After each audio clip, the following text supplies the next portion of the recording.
It is 4 p.m. We're bringing developing news. And the stories behind the headlines. This is Storycon. I'm Regina Lay. I'm Ed Lingao. Some stories we're watching this Tuesday, July 28.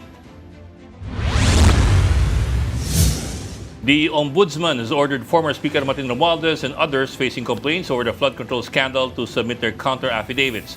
The office's preliminary investigation team gave the late congressman and his co-respondents 15 days to file their pleadings. After such time, the case will be submitted for resolution. In his State of the Nation address yesterday, President Bongbong Marcos said the former speaker is facing a barrage of charges over the infrastructure scam. Marcos said that while it pains him to make the announcement, he is not a president of his family and friends, but of Filipinos.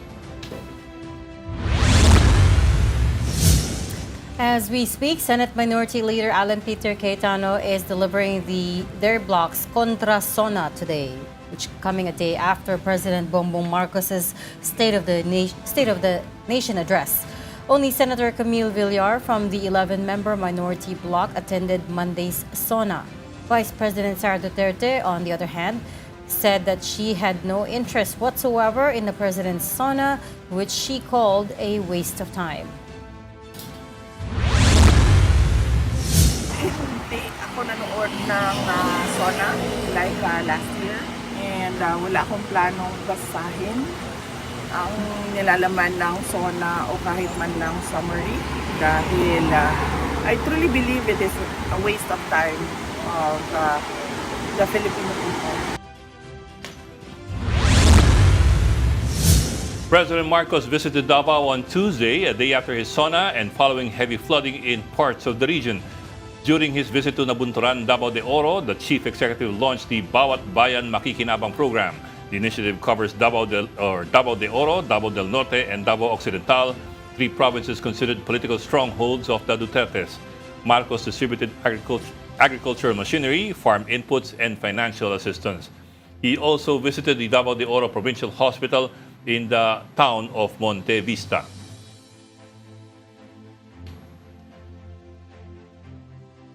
Meralco says it will actively participate in the discussions on President Marcos's SONA proposal to amend the Electric Power Industry Reform Act, or EPIRA.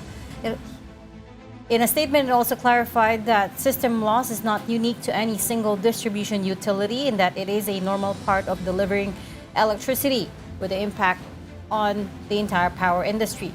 While Meralco has made efforts to reduce system losses, it maintained that technical losses remain an inherent part of operating an electric distribution system. Still, the company said it will continue to work with the government, regulators, and other industry stakeholders to help ensure that consumer interests are protected. Meantime, Energy Regulatory Commission Chair Saturnino Juan admitted not expecting the president's stand on the issue. Hindi natin inasahan dahil nga matagal na rin umiiral yung mga pulisiya tungkol sa paniningil ng system loss charge. Ito ay mula pa noong bago nagkaroon ng EPIRA. Mayroon tayong batas, yung RA 7832, na nagsasabi na maaari itong ma-recover pero subject sa cap or kaya may limitasyon. Ito ay nailagay din sa EPIRA noong 2001 at ito naman ang iniimplementa ng komisyon. Dapat ay malaman din natin doon sa magiging pag-amyenda sa EPIRA kung sino na ang papasan dito sa gastusing ito. Kasi itong system loss, nire-representan nito yung gastos sa paglikha ng kuryente at pag-transmit nito. Ngayon, itong gastos na ito ay naipapasa ng ating mga distribution utilities sa kanyang mga consumers, subject nga doon sa cap.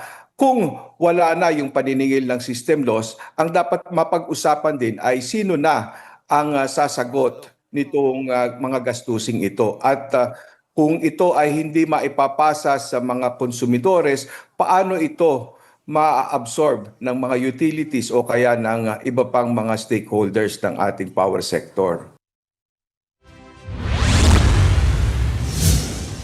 And Senator Ping Locson says his office has submitted documentary and testimonial evidence to the Ombudsman over alleged anomalous flood control projects in Taguig City, the bailiwick of Senator Alan Peter Cayetano. Lacson said the evidence could support cases for plunder, malversation, and violation of the Anti-Graft and Corrupt Practices Act. He alleged that the projects worth 14.4 billion pesos involved ghost infrastructure, double appropriations, and the use of recycled photos to bill for supposedly new contracts. Lacson said the alleged irregularities were carried out through a scheme that dates back to 2019 and was controlled by a single individual. And joining us today, our very own, His Eminence, Padre Llamaso. Afternoon. Sorry, Ronald Llamas, our resident political pundit. Afternoon. Hindi ako yung single individual sa Taguig. May ganun ka kaagad. Who joined us Sabi na nga, just on time There you today. Well, he was on time. Yeah.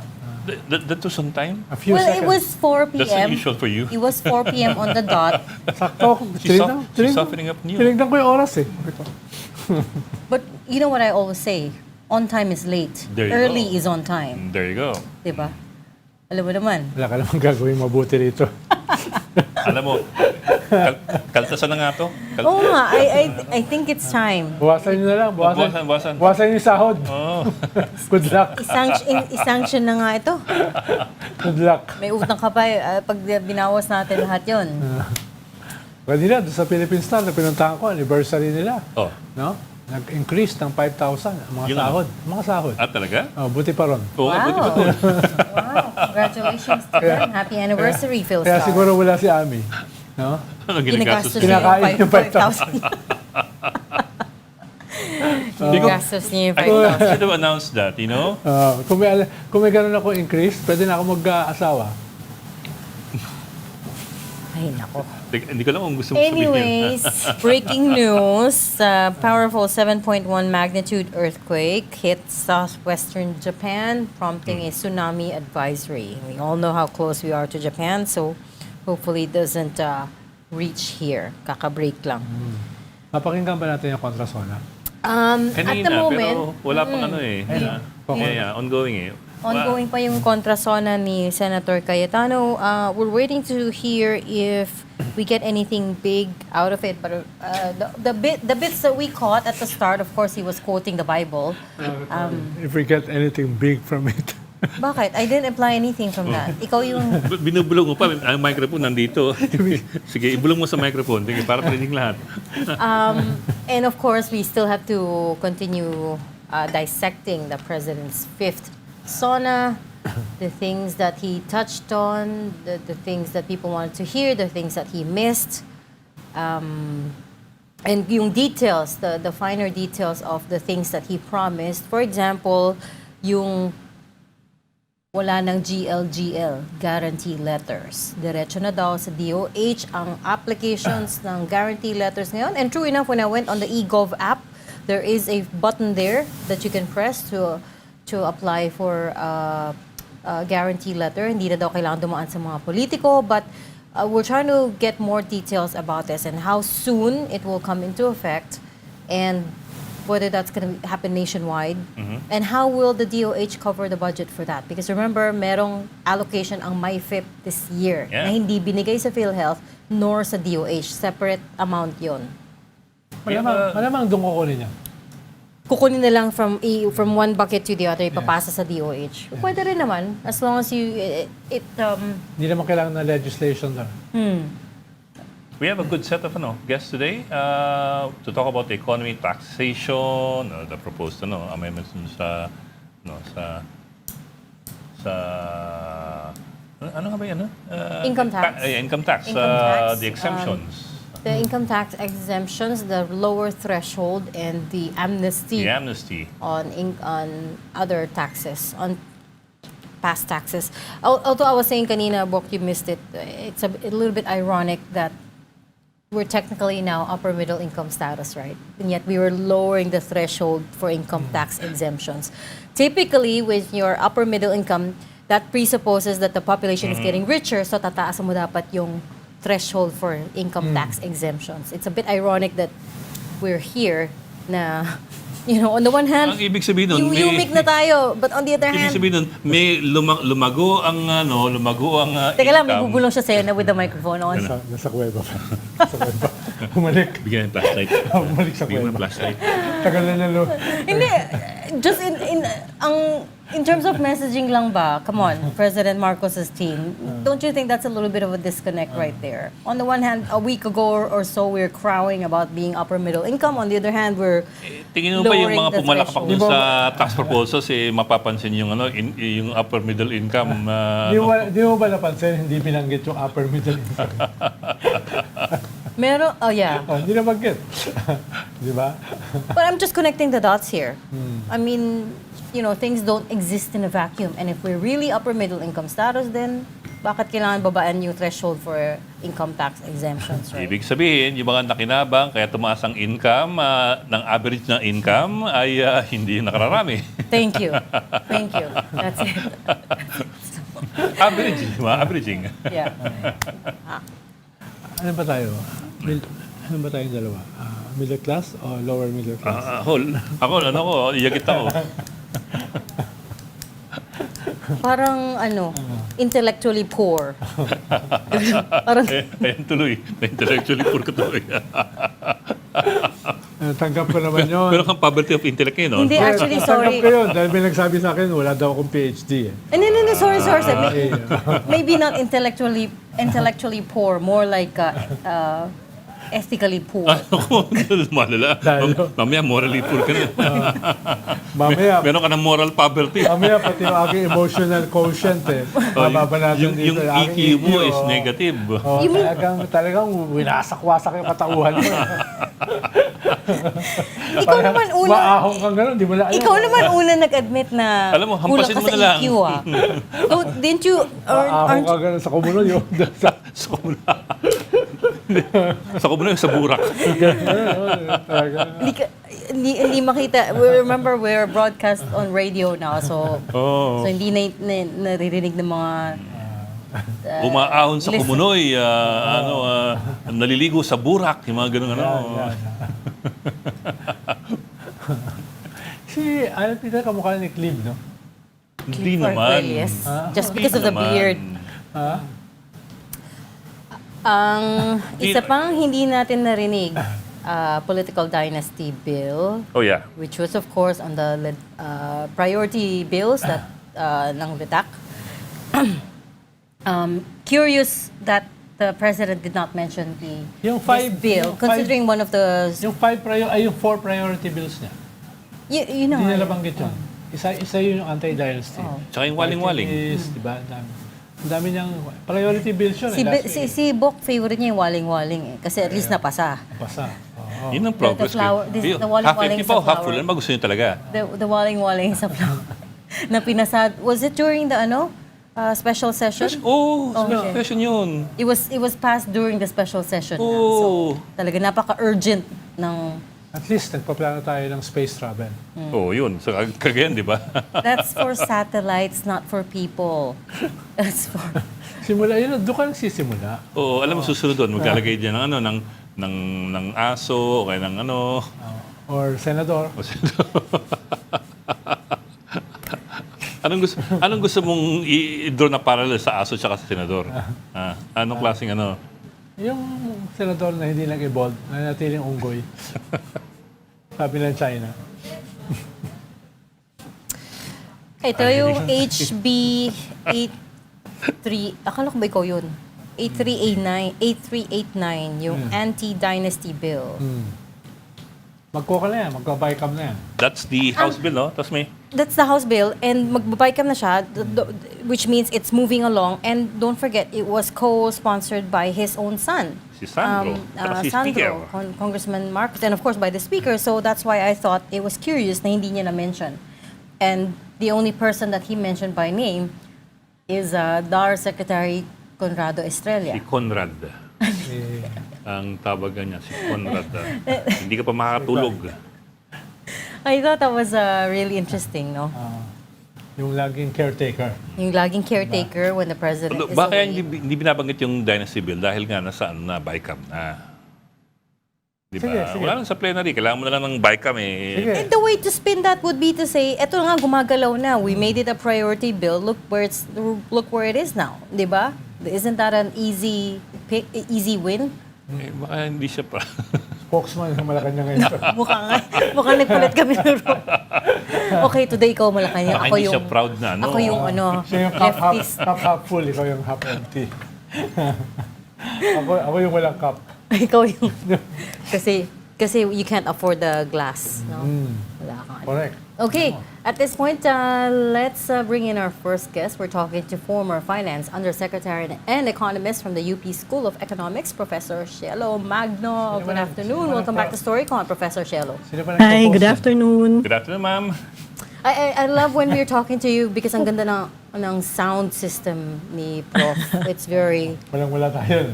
yung acoustics ba? It's diba? always very nice. Pang podcasting talaga. Tayo yung vlogger.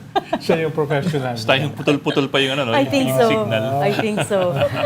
Prof, big picture, bird's eye view first. What did you think? Anything that stood out for you on the SONA yesterday? What were your big takeaways? Yeah, well, for me, I think it's an enumeration of the achievements of the different agencies of the government.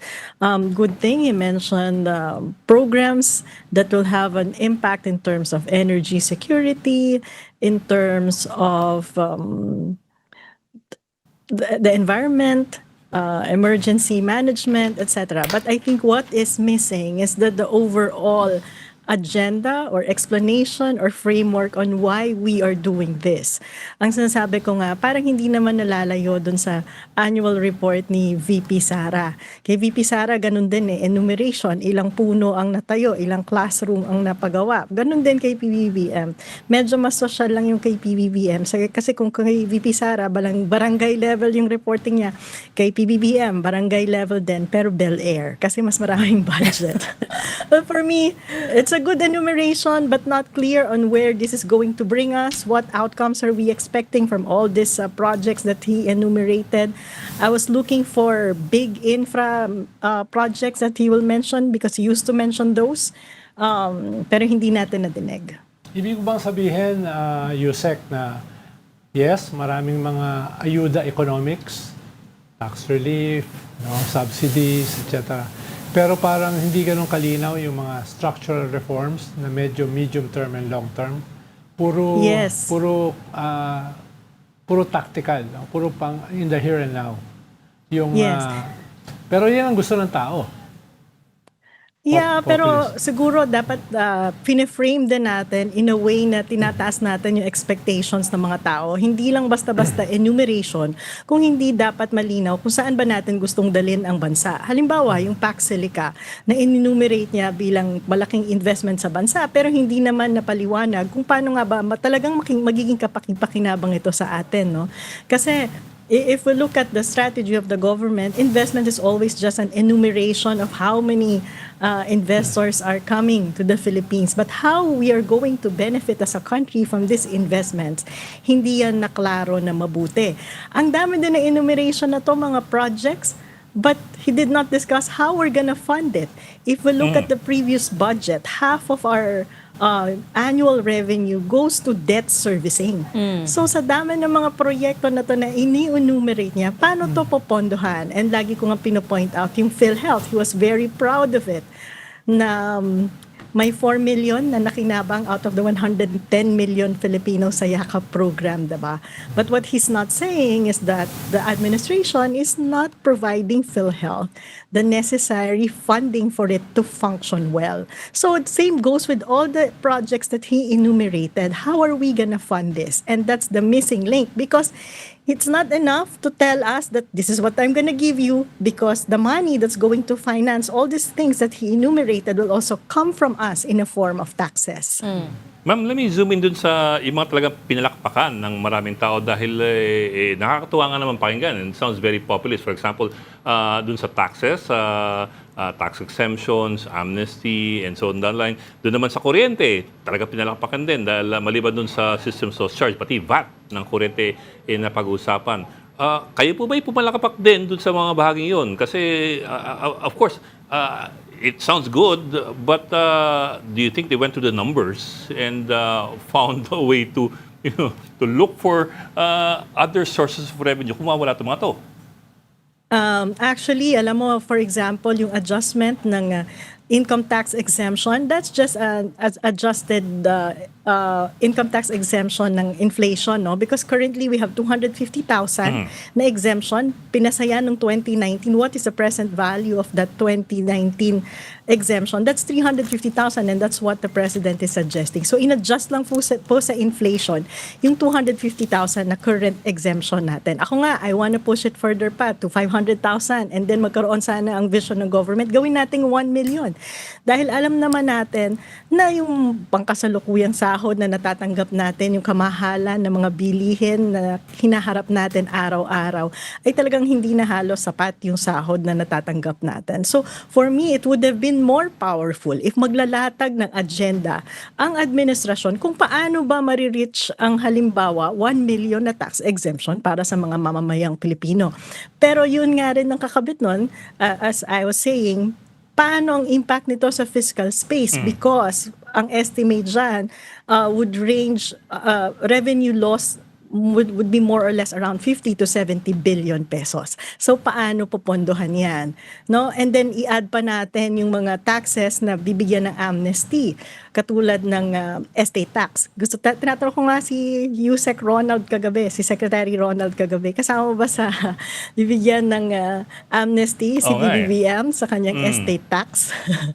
And then pag-usapan natin yung sa kuryente, totoo naman, I think it created inefficiency kung noong pinayagan ang mga electricity company natin na ipasa ang systems loss sa mga consumers, no? Kasi nawala yung incentives na i-minimize yan at i-address talaga yung mga dahilan kung bakit nagkakaroon ng systems loss. So I think that was a good call. I think kailangan linawin kung talaga bang sinasabi niya na tatanggalin ang VAT sa energy because that will again have a significant impact sa revenue ng government na halos kalahati nga inauubos lang sa pagbabayad ng inuutang din ng gobyerno. Gusto ko pang i-stretch further yan actually yung pagre-review ng presyo ng kuryente dahil sa Meralco bill natin kasama din na ipinapasa sa atin ang subsidy para sa mga 4-piece recipient. Wala po akong objection and naniniwala ako talaga na kailangan din naman ng tulong or subsidiya ng mga 4-piece recipient sa energy. Pero I don't think dapat pinapasa yan sa consumers. Dahil nagbigay na tayo ng contribution natin para suportahan ang mga 4-piece recipient. So dapat diretso na rin ang 4-piece assistance sa kuryente sa mga 4-piece recipient. Kasi parang mas maharap nila kung magkano ba talaga yung presyo ng kuryente, mas mag-practice sila ng pag-conserve ng energy. Kasi kapag sila ay subsidized, mas mababa yung presyo sa kanila, then hindi nila hinaharap yung tunay na presyo ng kuryente at yung burden ng pagsasubsidize ito ay again, nalilipat din sa mga ordinaryong household. So kailangan din naman talagang i-review yung mga pagpapasa ng mga charges sa mga regular na consumer ng kuryente. Yusek, nabanggit mo yung bahagi ng speech ni PBBM about Pax Silica. Sorry. Before we go to Pax Silica, because that's a whole nother conversation, can we just circle back to the tax? Yeah, okay. Yung Nabanggit lang kasi 50 to 70 billion, is that 50 to 70 billion in losses that you're estimating, Prof? Yes, yan ang estimate kung sakaling maitaas na natin yung income tax exemption from 250,000 to 350,000. Okay, not even including the cut to more minimum corporate income tax, not even including Wala the pa. amnesty. Wow. Okay, not including the systems loss and VAT being taken out of consumers as well. Yeah. So if you're gonna ask me, I think it was very important for the president that the president could have mentioned strategies on how we're gonna generate additional revenue to address this. Kasi ang nangyayari for the past years, utang lang ng utang. Currently, our debt is around 18 trillion pesos already. And to pay yung mga maturing portion of that debt plus interest rate already accounts for almost 37 to 40% of our annual budget. So imagine that. If 37 to 40% goes to debt servicing, and then you have to pay the salary of the civil service, which is more or less 20 to 25%.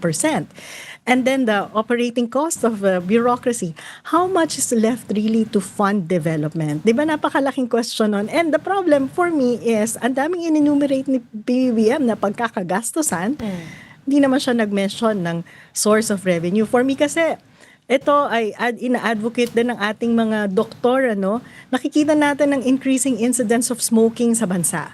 And for the past years, when we adopted sin taxes, they were effective tool in terms of reducing the incidence of smoking, etc.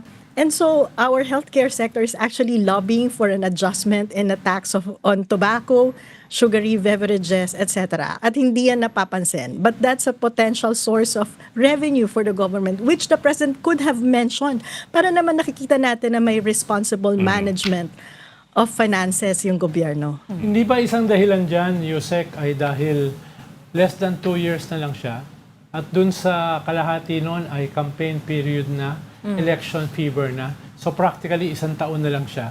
So kaya very populist yung kanyang SONA ay bahala na yung susunod na gobyerno sa 2028 para dito sa mga sinasabi mo na mas significant long-term and deeper reforms na kinakailangan to sustain yung mga binanggit na ibibigay sa tao. Ibig sabihin, he's becoming more, hindi ko naman sasabihin, lame duck.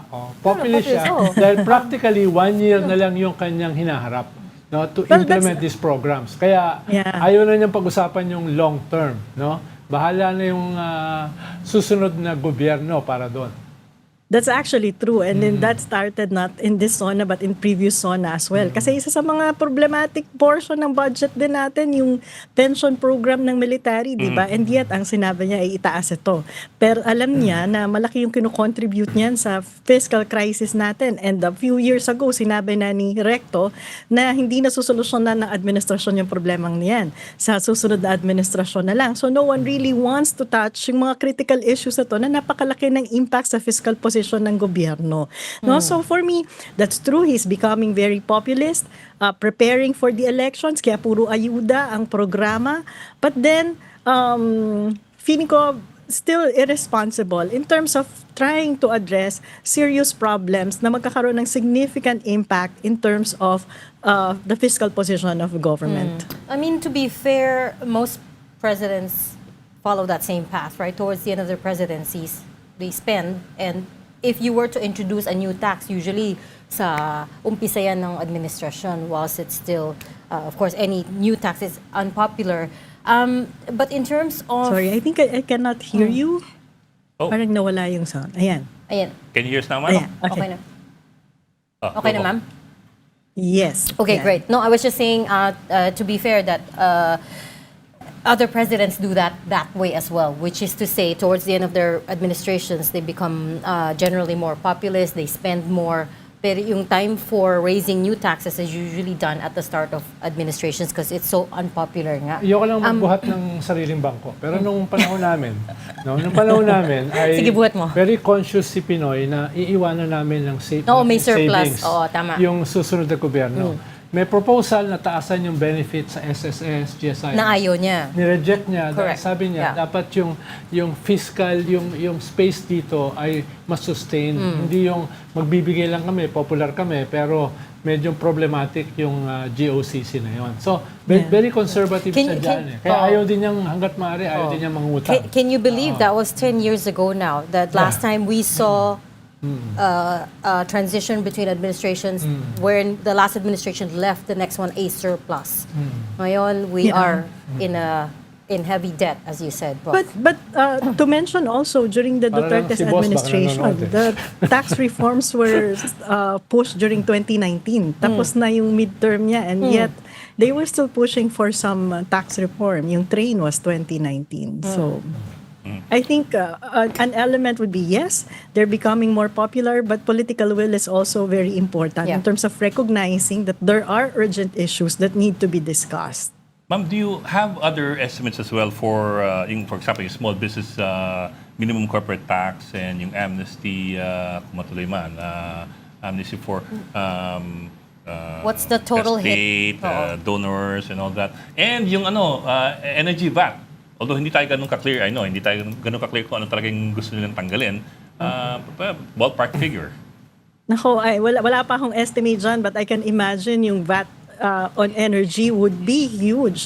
I was actually trying to, binabalik-balikan ko yung speech niya kung sinasabi ba niya na ang tatanggalin, mawawala din yung VAT kapag ginawa yung systems loss dahil yung systems loss ay kasama doon sa computation ng charge ng VAT.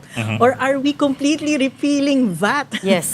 altogether sa energy? Kasi pag ako yung tinanong nyo, I wouldn't support it because what I'm advocating is a reduction of VAT overall, not just from energy, but yung general charging ng VAT natin from 12% na baka possible we reduce it to 10%, reduce it further to 8%. But that can only happen if we remove yung mga VAT exemptions kasi you have to broaden the base, Yeah. diba? So, I'm not sure if he actually discussed it with his economic managers and if it's really a sound approach in terms of completely removing VAT on energy. Tsaka, alam niyo yun kasi, if you look at the cost of energy, it's really not just VAT that is increasing the cost of energy. He should know that the reason why our energy cost is so high is because majority ng energy na sinusource natin ay imported. It comes from coal and LNG. So kapag bumababa talaga yung value ng peso vis-a-vis dollars and nagkakaroon ng fluctuation ng presyo sa mga ganitong source ng at tipo ng kuryente, then talagang tataas ang kuryente natin. And the approach is not to remove VAT but to fix yung energy sources natin. That's why medyo nakulangan ako.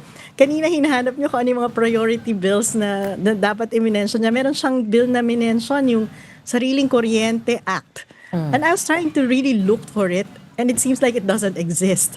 Because I was talking about solar panel sa mga households, no? And of course, I support that. I want to see how he thinks he's gonna operationalize it to encourage households to do that. So, wala namang detalye sa speech, parang hindi nag-exist yung draft bill. So, we don't know. For me, those are the missing things dito sa speech na to. Instead of himayin, ano ba talaga yung cost ng pataas ng energy? How do we solve it?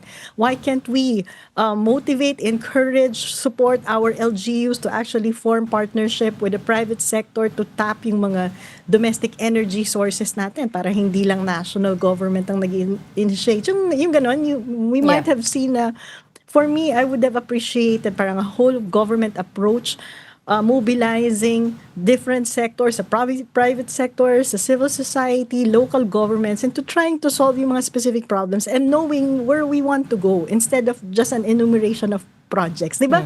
Pag boss ka naman, pag manager ka, in-enumeratean ka ng project ng staff mo, tatanungin mo pa rin, ano bang pinanggagalingan natin? Bakit tayo may ganitong enumeration ng project? Pero I think diba, that for me is pero was diba, missed. Yusek, ang usually sa SONA kasi dapat less than 1 hour. Ibig sabihin, dapat hindi na masyado... Sorry, nawala uli yung sound. Diba dapat pag SONA, dapat hindi naman ganun ka-detalyado.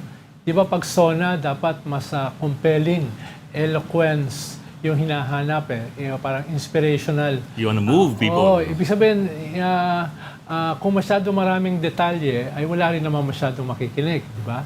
Ito nga, as it is nga, mahaba na more than 1.5 hours Kaya usually, ang sasabihin mo lang dyan sa SONA, broad strokes Broad strokes diba? Trabaho na ng gobyerno na i-provide yung mga detalye later. Kaya mas ang dito siguro, mas ang problema ay ano yung compelling message na yon? Yung ba yung first 3 minutes? Yung ba yung last 3 minutes? No, baka yun yung medyo kulang Yung gitna na meat. No? Halimbawa, sinabi niyang game changer itong Paxilica, pero sabi mo nga, hindi naman napag-usapan yung substance. Yeah. No? Dahil nga, precisely, wala pa naman talagang substance. It's just a brochure. It's just a brochure pa lang Di ba? Yeah, but I think when you say game changer ang Paxilica, it would have been easier to have a few more bullet points to explain why it's game changer for us, not just because it's a parang check. Well, meron tayong investor, but pwede mong sabihin na game changer tong Paxilica dahil For one, we're going to make sure na hindi lang basta ordinaryong trabaho ang lilikayin natin, pero high level at kalidad na trabaho sa bawat Pilipino. Ginagarantiyahan natin na talagang magkakaroon ng strict enforcement ng mga environmental regulations natin. At hindi lang strict enforcement ng current environmental regulation, itataas pa natin ang taas na to sa global standard na ginagamit na ngayon for AI data centers. Di ba mas masarap pakinggan yun kapag ganon? Yung parang, so yes, maganda pakinggan yan, but how do we do that? Hindi natin yun nadinig sa presidente. Siguro isang highlight na sinabi mo, yung opening niya, panagutin si Martin Romualdez, no? Pero kasi ako, matagal ko na rin hinahanap from the president, dahil siya yung nagbukas ng issue ng corruption na to, is not just yung pagpapanagot ng mga specific na tao, but anong strategies yung gagawin natin para hindi na mauulit yung korupsyon na to. And wala pang clear na policy instructions coming from the president na ano na bang mga institutional approaches ang ginawa natin so that hindi na mangyayari yung ganitong katinding level ng korupsyon. For me, wala pa. Wala ding commitment. Kasi di ba nagpa-ICI commission siya? And there's an ICI report na hindi naman ginawang public. So the public doesn't know kung ano ba at sino ba ang dapat panagutin. Ano ang extent ng involvement ng iba't ibang politiko, ng iba't ibang opisyales ng gobyerno sa naging issue ng flood control. And from there, parang, so anong policy approaches ang gagawin natin kung hindi naman tayo naging part ng evaluation? Because we don't have access to information tungkol sa mga nangyaring insidente ng korupsyon. With the Pax Silica, I think to be fair, they don't have the details at this stage kasi hindi pa na-sign yung framework agreement. And I think that's what the president's team is working towards because they're trying to get U.S. President Donald Trump here. And there's talk that that's what they're trying to get ready in time for November for the two presidents to sign, Trump and Marcos. So at the moment, hindi pa kasi siya signed. We in the media also haven't seen the framework agreement or even the broad strokes of it. So I guess that's why details are scarce. But at the minimum, when it comes to the revenue generating side of it, as we keep pointing out, Prof, the fiscal space is already very, very, very tight. Debt is very high. Growth is very slow. What in your mind could have been something that would have worked in terms of a plan to raise the revenue, aside from making tax collections more efficient? Well, I've mentioned additional taxes that the government can collect with respect to sin taxes, because the sin taxes actually they're due for adjustment na, because the fact that the incidence of smoking is increasing, it means na hindi na effective ang tax mo for discouraging consumption of tobacco. Same with sugary beverages. But what we've seen so far in the past years ay naging very effective din naman itong mga sin taxes na to in terms of discouraging the consumption ng mga ganitong klaseng produkto. But the president did not mention it. It could have been helpful in terms of increasing or at least raising additional revenue para pangtapal dito sa mga mawawalang revenue na resulta ng mga ipinangako dito sa SONA, no? And then pangalawa siguro, and this one I've been advocating for a long time, the aspect of tax administration. And it's really not just about collecting more taxes at yung pagsakal sa mga MSMEs natin, but making tax administration more efficient. That includes establishment of tax authority that has capacity to become more data-driven and to have a taxpayers advocates office within the tax administration system para naman may magtatanggol din sa karapatan ng mga taxpayers, no, within the tax administration system natin. Yan, yung tax administration is a very important aspect kasi tax effort natin is low compared to the total revenue that the government is collecting. Yusek, yung mga problema kasi natin ay hindi naman patsi-patsi. It's more structural. Ang problema ng ating mga leaders, dahil very short term yung kanilang term, hindi sila makapag-isip strategically. No? Isa tong problema within our political system. No? Sino mag-iisip ng mga proyekto na tutumbukin yung ugat ng ating suliranin na kinakailangan ng ilang dekada? Wala mag-iisip ng ganon. Diba? Especially since we don't have an ideological state, no? Katulad ng ibang bansa. So, kung merong bagong leader sa 2028 na uupo, ay ano yung pwede niyang gawin dito sa mga structural roots ng ating problema, maliban sa ayuda economics?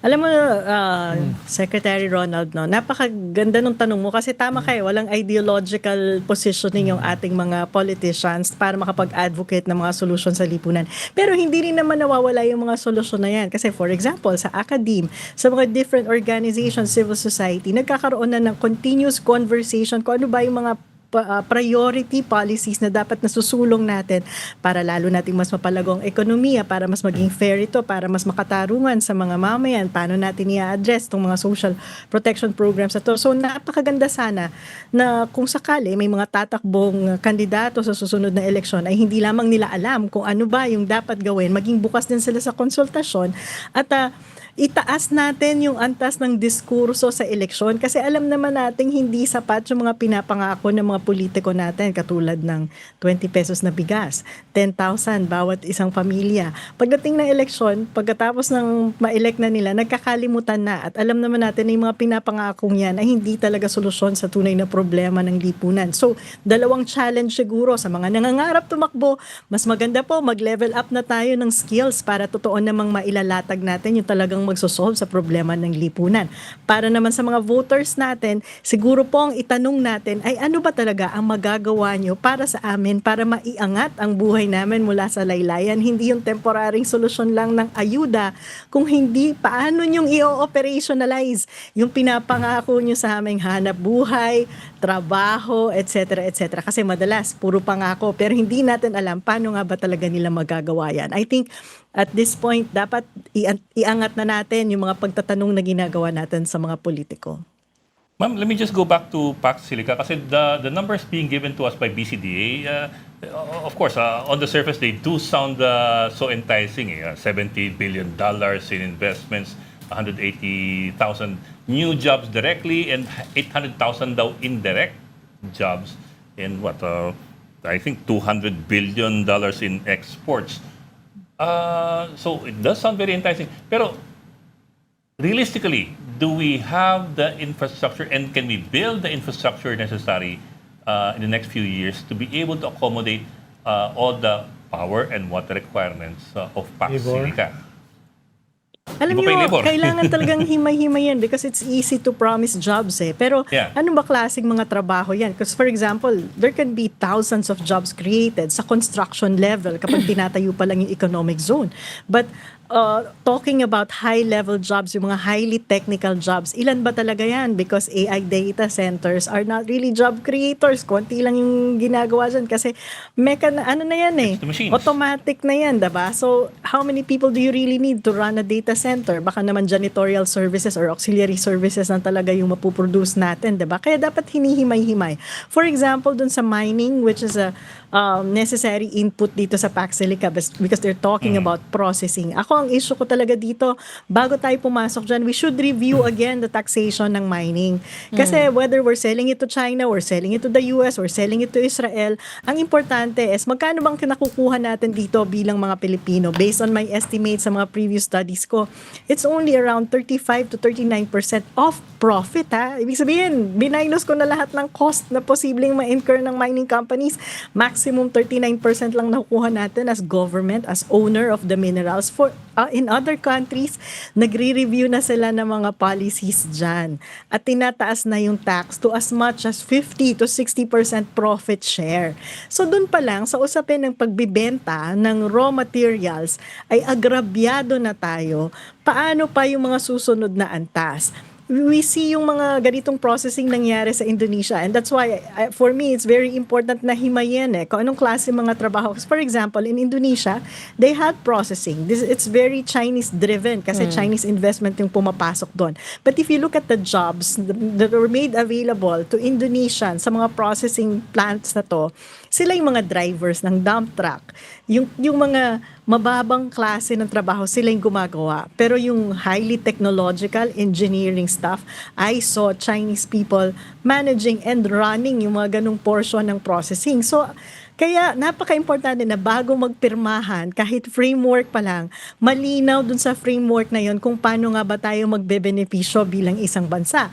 Malinaw kung ano yung mga requirements in terms of resources, energy, water na gagamitin para dito at anong technology yung gagamitin nila para ma-minimize yung damage so that klaro sa atin kung beneficial ba o hindi. Kasi alam nyo, even now with our economic zones, we ask our domestic industry, paano kayong nakikinabang? Because it's easy to compute how much export is coming from all these economic zones. But in other countries, when they set up economic zones, hindi lang yan bilangan kung ilan yung naging investors kasama sa evaluation nila.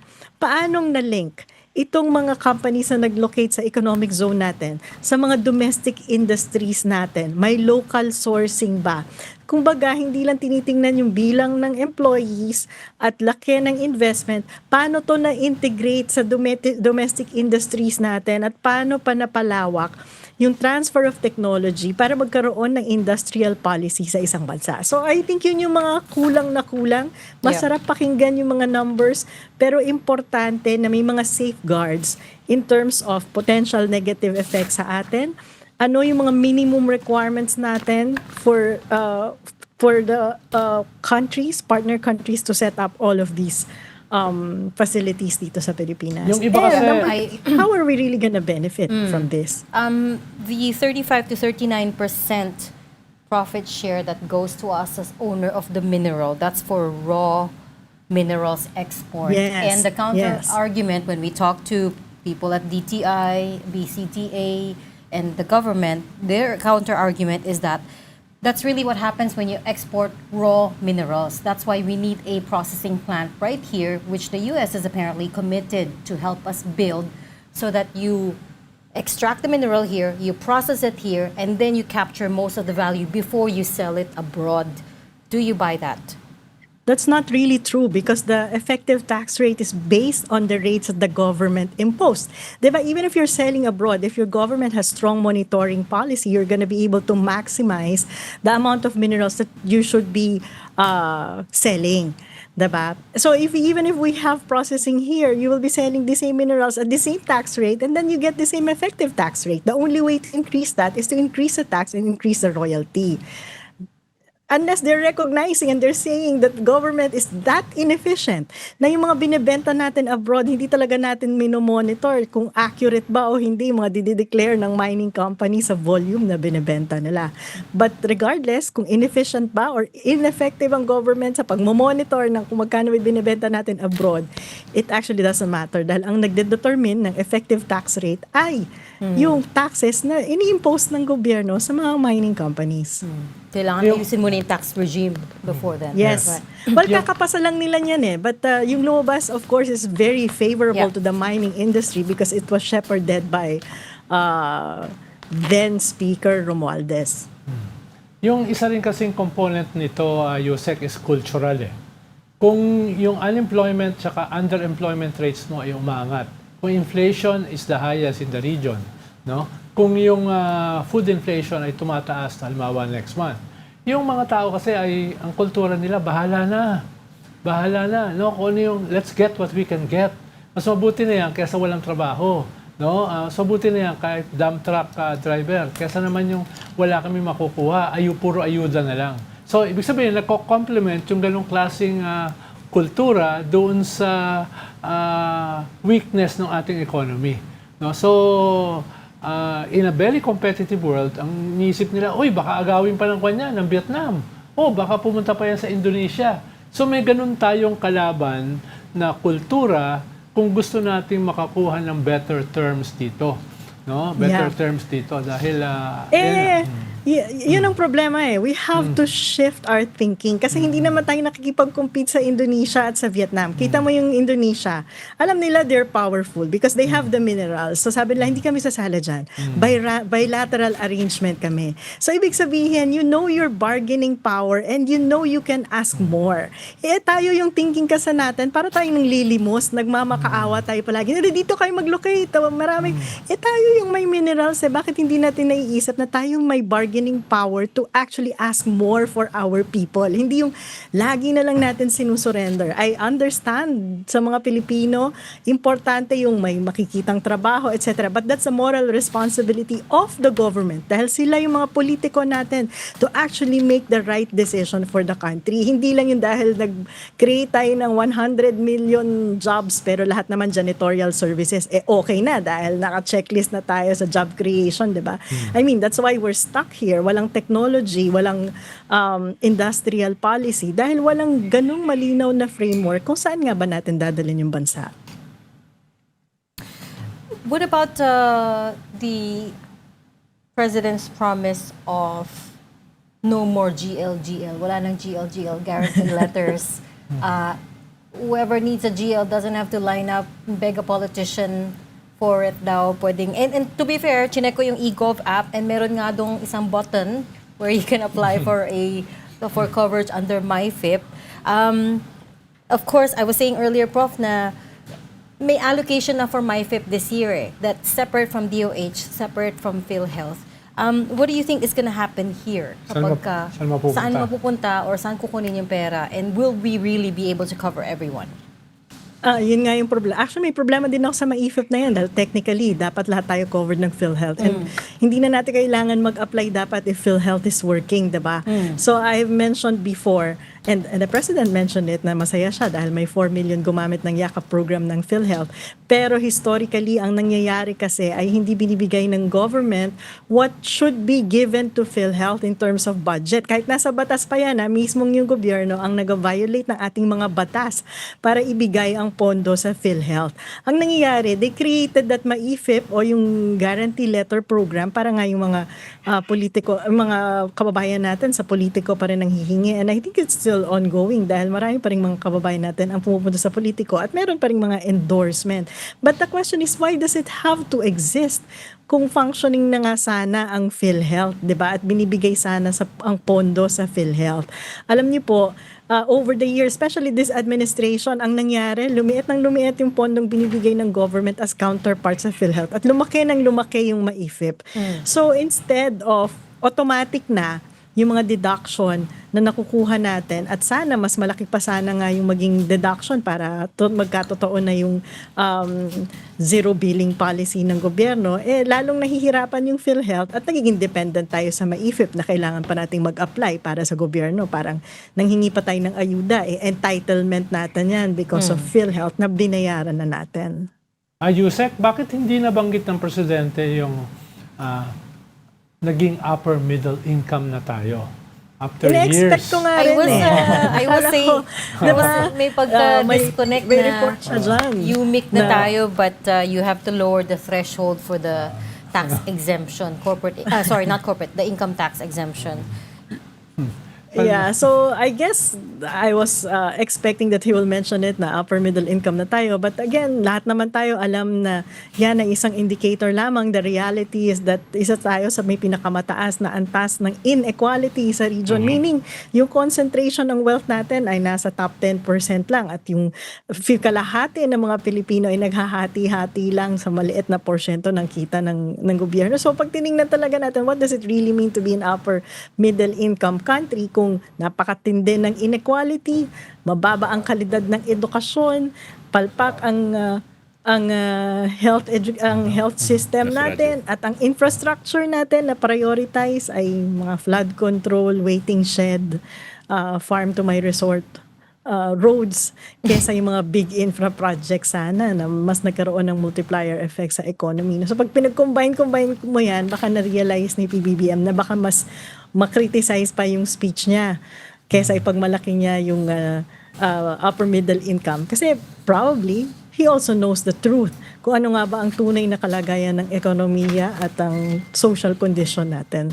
So do you think it was deliberate or would you be giving the government too much credit? Or do you think it was an oversight na nalimutan ko isama na pag-usapan itong ano? They were just crowing about it a few weeks ago. Paano naging oversight yun? Pero No, I'm Prof, just what do you saying. think? Do you think it was deliberate? Do you think it was talagang I think naiwanan? nakalimutan siya. Yeah. Kasi for example, coming from DOF, Well, ito deliberate to. Kasi coming from DOF, kung halimbawa meron kang ganung suggestion no, na itaas ang exemption ng tax, may kakabit talaga yan eh. Because that's what you do sa fiscal Yeah. position. Kakabit Exactly. talaga na ito yung magiging revenue generation natin, kapalit ng itong tax exemption natin. So I would assume na ang DOF submitted that for inclusion sa speech, pero nawala. So maybe it's deliberate na nawala itong upper middle income portion ng speech kasi baka nga iniisip nila with the limited time mas ma-appreciate ng tao ang enumeration sa mga very specific projects instead of discussing a very abstract concept as upper middle income na hindi naman talaga ramdam ng mga tao. Tuhugin ko na rin, yung mga pinalakpakan nating matindi kahapon na yung tax exemption, yung maaaring pagtanggal ng VAT dun sa kuryente, and so on down the line. Yung talagang parang, ang saya-saya naman natin. Pero on the other hand, wala namang binanggit na, paano babawiin yung perang yan? Do you think that was deliberate as well? Or do you think ay nalimutan? Pero minsan na nga, gusto mo pa. I think deliberate yan. Deliberate yan because I don't think the DOF will submit something or will support something na walang kakaakibat na revenue generation. Dahil nga, pag tiningnan mo yung ating fiscal position, ang sikip-sikip na at halos wala ka nang ma-allocate para sa development programs, diba? Kung wala kang tax revenue, tapos nabawasan pa yan, 50% na yan napupunta na sa pagbabayad ng utang. Tapos bababaan pa natin dahil sa lahat ng bagong benepisyo na makukuha natin. Paano na? How do you finance development? Without new taxes, that means government will continue to borrow more. So, wala lang. Ganun na yun. That will be the direction, diba? Baka ganun nga talaga, Yusek. Dahil baka hirap sila. Paano pag revenue generation, it's very complicated, very It's very unpopular. Diba? Yung pag Mahirap mag-revenue talaga generation kapag ka. ikaw ay si PBBM at ang i-impose mo ay tax on tobacco. Mahirap talaga yun. Kaya nga, Oo nga naman. ang easy way out, kaya nga, ang easy way out talaga, ay utang ka na lang ng utang. Diba? The way out is to let as you said, let the next administration worry about it, right?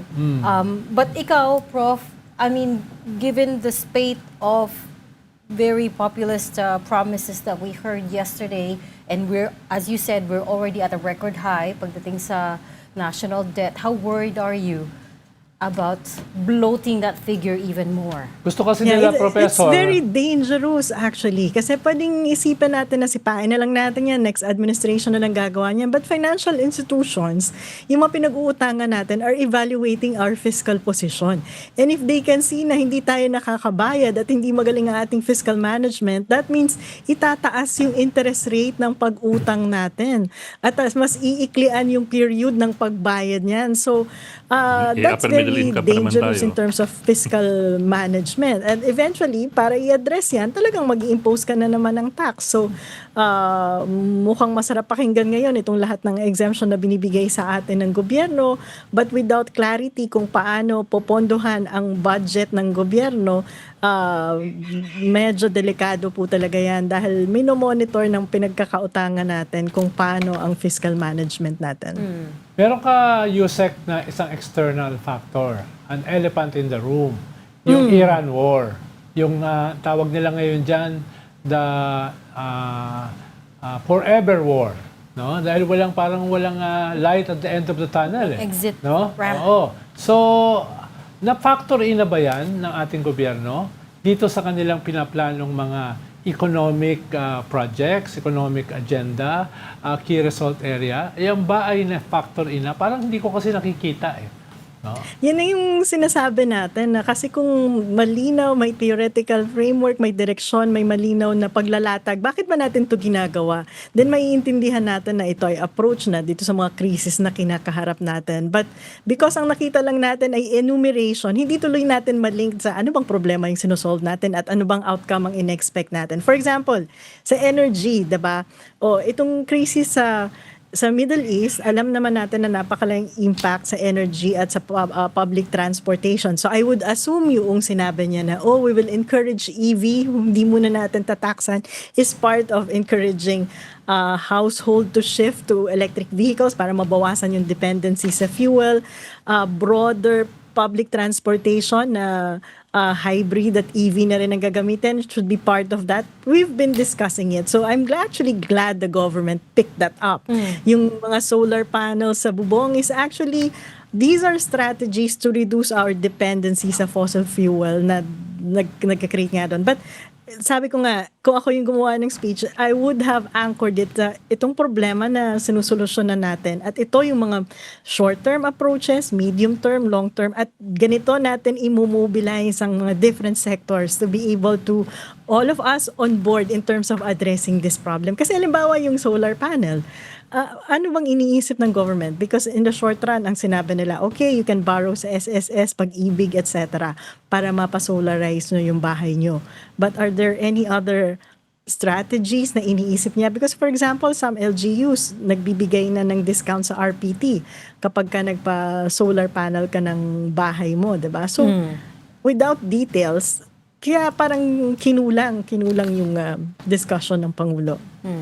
But yeah, at least there was mention of the Sariling Kuryente Act, EV, solar panels. I'll ask you something that si Ronald refused to answer. Prof, what grade would you give that SONA? Sabi ko sa UP may 4 diba? Incomplete. Because of all the things that I mentioned. For example, he said na pananagutin si Romualdez, but for me, it's incomplete because it's not enough na magpakulong. Kailangan may policy changes to prevent this from happening again. Merong enumeration ng pagkakagastusan, pero hindi naman enumerate kung paano popondohan. May enumeration ng mga specific projects, pero hindi naman nililink sa problema at sa specific outcomes na gusto nating makita na maapektuhan. So for me, may potential na pumasa, but it is incomplete. May potential na po. Professor ka talaga, Prof. Buti na lang, hindi ko naging professor yan. Buti na lang, hindi ko naging professor yan. Ang sabihin mo naman, may potential kang pumasa. Pero incomplete. Incomplete ka. Kulang ka. Kayo kasi, nagpromisa lang, gusto niyo pa tuparin. Okay, we'll leave that there. Thank you so much for talking to us and explaining all of that, Professor Shelo Magno of Thank you, the ma'am. UP School of Economics. Salamat, Thank Jose. you. Maraming salamat. You're watching Storycon on One News. It just needs to take a very quick break. We'll be right back. Please stay with us. This is the Story Conference Group or the Storycon Group.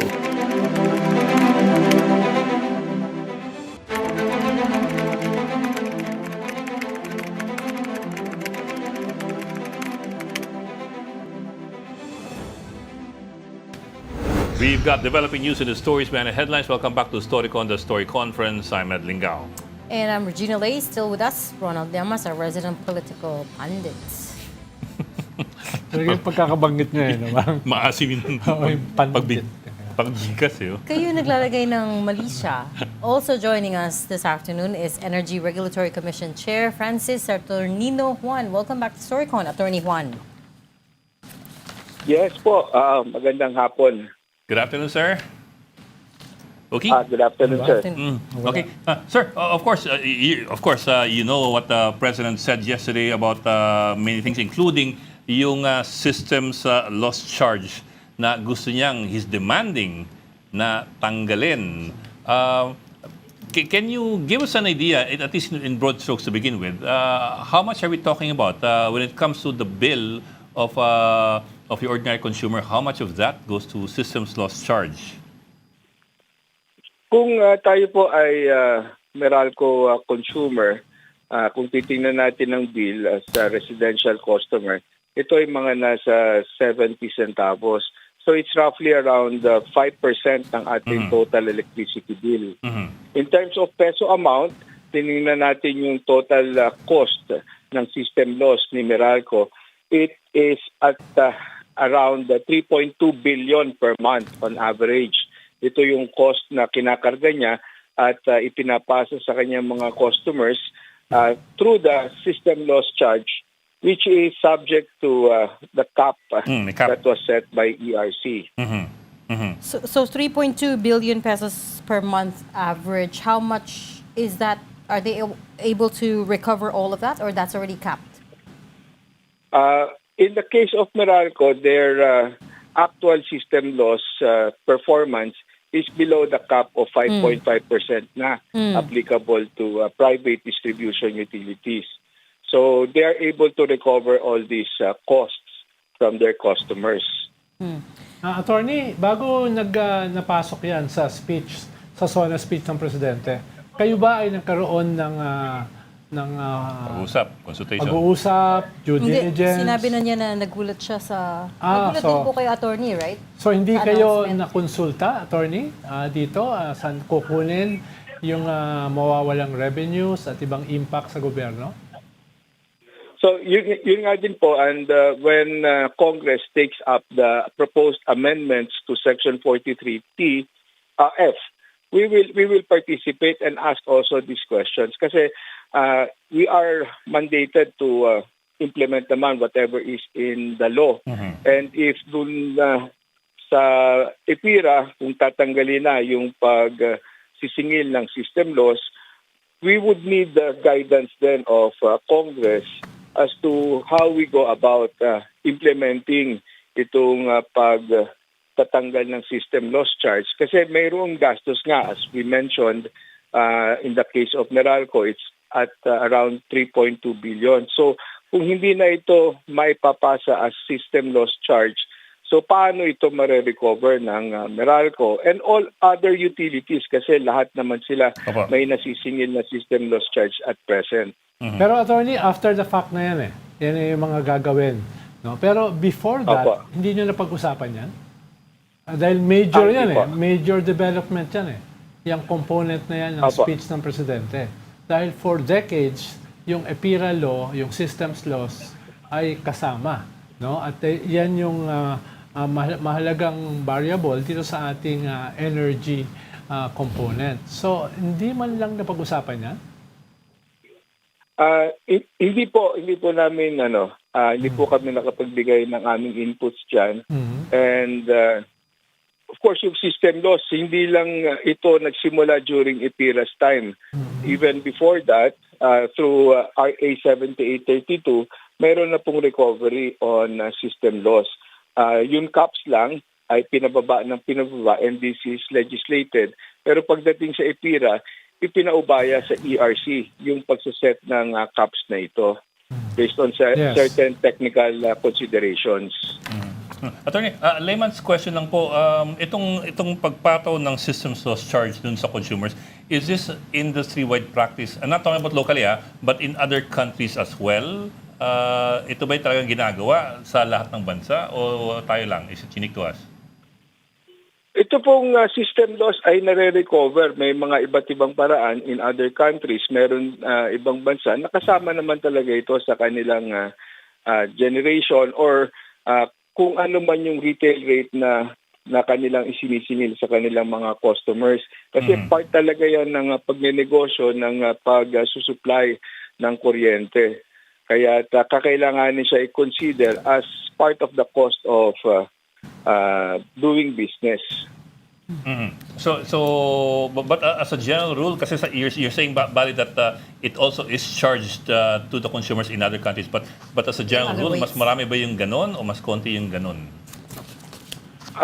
Wala na po akong datos but as far as I know, dahil nung pinag-aaralan namin yung lowering ng system loss caps, nag-benchmark naman tayo sa mga ibang bansa. At yun naman din ang napag-alaman natin that other countries also, they have a charge or a cost component equivalent to itong system loss. Help us, Attorney Juan, help us understand what goes into system loss here in the Philippines, because I understand, so most people know it to be theft and pilferage, mga illegal jumpers and so on and so forth, but I also understand na hindi lang yun ang tinatawag na systems loss. Yes. Meron din, there's the physics of it, right? When you transfer power, talagang inevitably some part of it gets lost. How much the system loss charges that we see today, how much of that is from theft and how much of it is from natural causes? Opo, yung pag-deliver, pagta-transmit kasi ng kuryente through the wires and then dadaan din sila sa mga transformers, etc. So nagkakaroon ng heat, nagpo-produce ng heat at nag-dissipate yung heat. Kaya in the process, nababawasan yung energy that is being transmitted through the wire. So ito yung related dun sa technical ito yung tinatawag nating technical losses dahil ito talaga yung physics behind the distribution of energy through the wires. At yung component naman na hindi related sa technical losses, ito yung non-technical at karaniwan ito yung pilferage o yung mga depekto sa meter, yung pagnanakaw. Basically, ito pwede itong ma-address through other means, pero yung technical, talagang part yon nung pag-deliver ng kuryente. In terms of percentage, in the case of Meralco, ang kanilang report to us is kung at 5.5% ang kanilang system loss, ang technical component yan ay nasa mga 4.5, so mga 1% lang ang non-technical or yung pilferage related. Attorney, So technically, let me just repeat what you said. Technically, majority of the system's loss ng, for example, Meralco is not through theft or pilferage. Opo, tama po yun. 4.5% is the number you quoted out of 5.7%? So maliit lang 5.5. actually na factor yung illegal jumpers, yung pagnanakaw. Opo, mas maliit siya compared to the technical losses. But that's not the case in the provinces. Is that correct? Yung mga rural cooperatives, for example, mas mataas yung kanilang losses due to theft. Yes, opo. And in fact, yung doon pa lang sa CAP, especially kung ikaw ay electric cooperative, may iba't ibang caps na nag-a-apply sa kanila. Like a typical electric cooperative at 12%, meron nga na 12% ang cap, but ang actual nila can reach as high as 20 or higher, 20%. So ang rule lang naman is if yung kanilang losses go beyond the 12% cap or whatever cap is applicable to them, i-absorb nila yung cost ng system loss beyond the cap. Attorney, sabi ng Meralco, itong systems loss ay integral part naman talaga ng negosyo. Integral part naman talaga ng production, pag-produce ng electricity.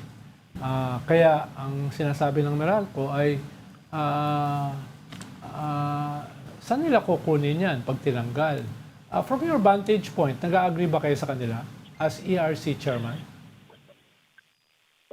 Ang amin po kasing mindset before doon sa pronouncement ng Pangulo is of course mapababa yung cap nang sa ganun ay mapuwersa din ang ating mga utilities to operate more efficiently and maintain yung kanilang assets and mag-invest sa mga capital expenditures na magpapababa pa ng kanilang technical and non-technical losses. So it will entail also rin expenditures kapag maggagawa sila ng mga capex at ganun din kung may opex. But then, kung ang benefit naman yan is lowering yung system loss, so may net benefit to our consumers in terms of lower electricity rates. Pero with that policy pronouncement naman, and if ito naman ang matatranslate through an amendment in EPIRA, so we will try to implement what the law will tell us to do. So yun naman ang kailangan namin address, and kaya we would, I think, need to participate then in the public consultations to be undertaken by Congress para we would know, we would be guided by whatever the mandate is. Pero Attorney, I'm sure that Congress will ask you your opinion, your point of view, and your recommendation as far as this proposal is concerned. What would you say? Kung ang target is we go by the removal of system loss from day one, so kailangan we have to prepare our utilities and then address kung paano ang sharing ng burden ng pagtanggal nun. Kasi ang burden nun will now be in terms of the cost that will not be recovered through the system loss charge to be imposed from the customers. So kung paano naman ito, sino ang sasalo nito at paano ito mapaghahati-hatian ng kung sinong stakeholder involved.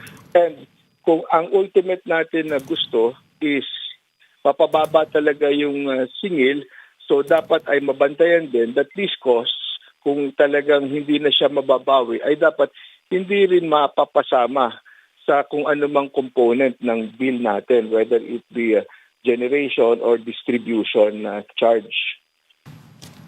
3 billion din yan sa Meralco, no? But what would your recommendation be, Attorney? It seems the direction is to take it out completely nga, and the government is in no position to absorb that cost because, of course, our deficit is already very high. What's a reasonable burden sharing mechanism here? Ito po, pag-aaralan pa natin kung paano talaga ang pinakamainam na ma-implementa kung ano man yung policy reform, and at the same time, hindi naman mag-create tayo ng problema dun sa ibang aspeto ng ating supply chain. Nakikita, sorry po, medyo iba yung lang yung tanong ko po. Kayo po ba, nakikita niyo magiging problema ito? Kung sakaling, kasi you're looking at, for example, Meralco alone, 3.2 billion per month ang inaabot nitong itong systems loss. Kung tinanggal nga yan doon sa consumer at ipinapaako sa Meralco, will this be problematic for anybody in particular? Specifically doon sa reliability ng kuryente natin. Yes po, opo, it will impact yung ating mga ibang distribution utilities na hindi makakapag-adapt doon sa bagong regulasyon na mawawala na yung ability nila to recover the cost relating to their system loss. May mga utilities nga tayo ngayon, nakikita natin na above the cap sila at sila ay nahihirapan din sa kanilang operasyon. Yung kung ano man yung additional na pumapasok sa kanilang koleksyon dahil lumalaki naman yung kanilang kilowatt hour sales, ito ay kinakain din nung kanilang itinatapal para dun sa system loss nila na hindi nila na ipapasa sa kanilang mga customers. So nakaka-apekto din ito sa kanilang abilidad naman na mag-modernize ng kanilang sistema, ng kanilang distribution system at maaring maka-apekto naman ito sa kalidad ng kanilang serbisyo. What about sa probinsya, Attorney? Is there a risk that baka magsirado ng tuluyan some of these rural cooperatives because they're being asked to absorb the system loss? Of course, hindi naman natin mapapayagan ng ganyan humantong, kaya't kailangan nga doon sa pagbalangkas ng amendment sa IPIRA ay makonsidera ang mga issues na ito nang sa ganon ay hindi na mangyari. Okay. Bakit, but can you help us understand in layman's terms why the system loss problem is so persistent? I don't mean the technical side, which is the physics of it, which is the thermodynamics of it, but yung non-technical side, yung pilferage, yung theft, this is an age-old problem. And supposedly, new technology helps Already exists. minimize some of them. Pero bakit, why is it still rampant here? Opo, meron pa rin kasi na bukod dun sa pagkakalikot ng metro, meron pa rin na talagang gumagamit ng jumper at sila ay nakakapag-connecta doon sa linya ng distribution utility ng konsumo nila ay hindi dumadaan sa metro. So itong mga ito, mahirap din na masawata o kaya naman ay mabantayan dahil pwede ito, ditanggal ito. So pwede na kung merong nag-i-inspeksyon na taga-utility, maaaring mawarningan yung consumer na gumagawa niyan at matanggal niya yung kung ano mang illegal connection na meron siya. So wala ding makikitang ebidensya ng illegal connection or illegal use of electricity. So talagang hindi natin totally may eliminate 'yan.